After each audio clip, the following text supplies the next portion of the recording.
This is the layout for at the top of the stairs. The coffee bar or sink station. Plumbing behind this cabinet. This would be a sink cabinet and a base cabinet to the left. I didn't have any notes if we want to put uppers above this, but let me know if this layout is good. Right now, this wall, if we're looking straight down now, this wall is 18 1/8 deep. So this cabinet is deeper than the wall, so the countertop is going to hang out and die into the side of this corner here.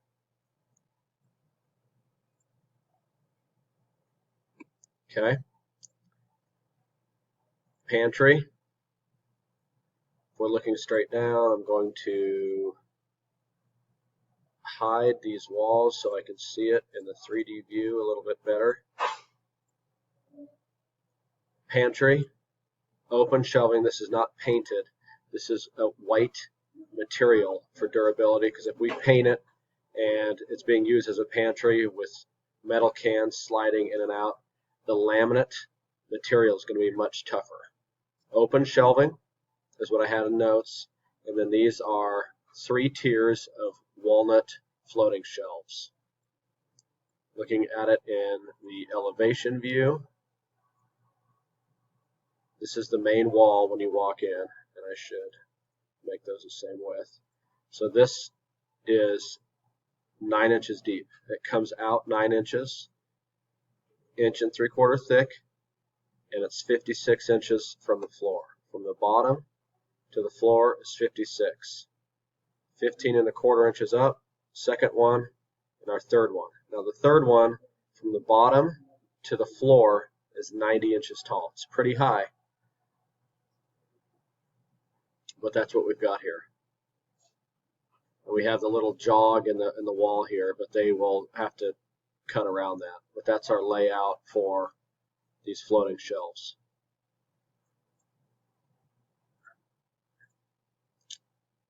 Coffee station behind the kitchen.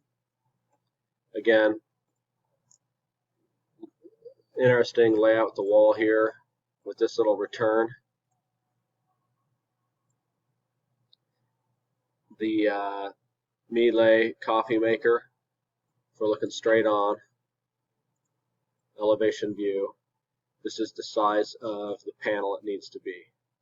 We have plumbing and electrical and some electrical here, so we have a base cabinet that's 21 deep and these upper cabinets that are 16 deep, but this cabinet is going to have to furred or held off the wall because this coffee station needs air gap to ventilate. So there'll be a space behind this cabinet, between the cabinet and the wall, for ventilation. But here's our layout. And mind you, there's a little angle on that wall there. But this countertop is going to be behind that little step out. So if this is a sink, that would be a false front, or we just take these doors all the way up.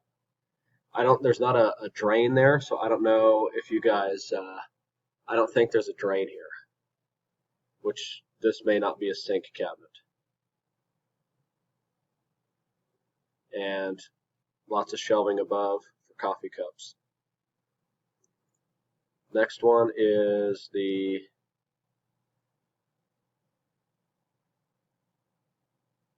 hall. Let's see if I can find it. The bench in the entryway.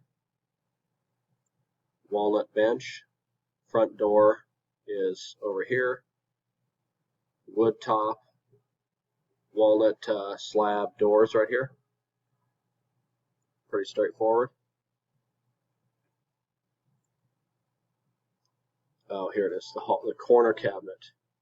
So this, from here over, this is the doorway into the master bedroom. At the end of the hallway in this corner, and again, some interesting wall layout. The top of this is 7 feet tall, 84 inches.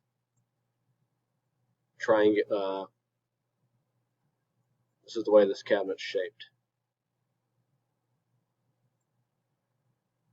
2 big doors, 2 upper doors, and just adjustable shelving on the inside.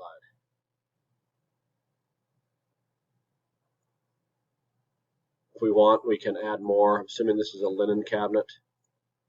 Because right now you have about 16 inches in between. So let's do that right now. If you're going to be putting linens in there, you're going to want much more than that. Okay. Plenty of room to stack sheets and pillowcases. And then the last item is the master closet. You're going to have to help me out a little bit with this. I'm not quite sure the layout, but I know that this goes in between the closets here. That space is 26.5, and these step out 13 inches. This is the cabinet closet package, the vertical pieces that step out. So I have brought this cabinet out 42 inches. So from the face of this comes out 13.5 from the wall. I've come out another 42. And I don't know what type of countertop you're doing, but and there's an electrical outlet down here. But I've got one facing the door.